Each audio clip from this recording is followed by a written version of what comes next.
Sebelum lanjut ke berita lengkapnya, alangkah baiknya yang belum subscribe, subscribe dulu channel ini dan nyalakan lonceng notifikasinya, agar sahabat semua tidak ketinggalan update terbaru tentang dunia sepak bola dari channel kami.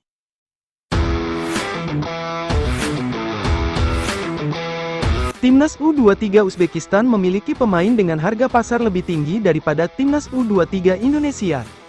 Mereka akan berhadapan di babak semifinal Piala Asia U23 2024.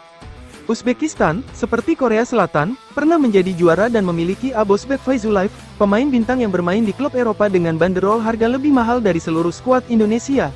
Faizullayev sukses di klubnya, CSKA Moskow, dengan 26 penampilan, 4 gol, dan 11 assist musim ini. Harga Faizullayev mencapai Rp86,91 miliar, sementara nilai skuad Indonesia hanya Rp83,43 miliar. Faizullayev menjadi ancaman utama bagi Indonesia di pertandingan mendatang. Sivakon Poudom, wasit kontroversial Thailand, akan memimpin sebagai VAR dalam laga semifinal Timnas Indonesia U23 vs Uzbekistan U23 di Piala Asia U23 2024. Meski ada kekhawatiran atas pengaruhnya setelah keputusan kontroversial sebelumnya, harapan agar keputusan kontroversial tidak muncul lagi, terutama karena Indonesia ingin lolos ke Olimpiade Paris 2024. Timnas Indonesia U23 tinggal selangkah lagi untuk lolos ke Olimpiade Paris 2024. Tim berjulukan Garuda Muda itu berjarak satu kemenangan.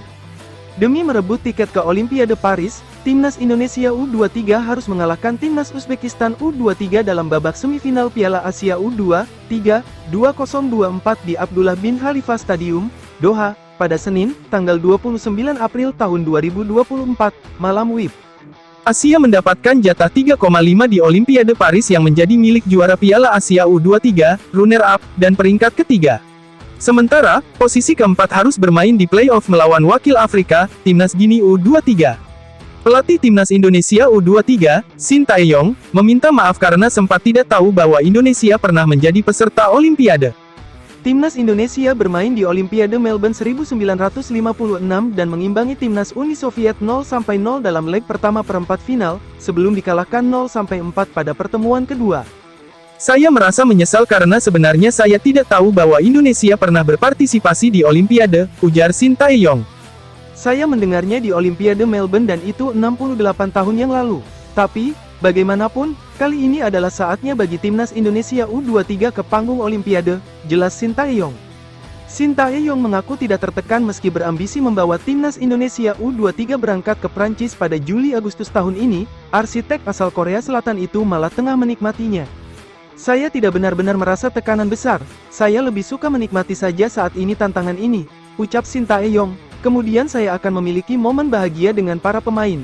Jadi kali ini, saya akan mengantarkan Timnas Indonesia U23 ke Olimpiade Paris, imbu Shin Tae-yong. Shin Tae-yong sudah berpengalaman melatih di Olimpiade ketika mengantar Timnas Korea Selatan U23 ke perempat final Rio de Janeiro pada 2016, namun kalah 0-1 dari Timnas Honduras U23.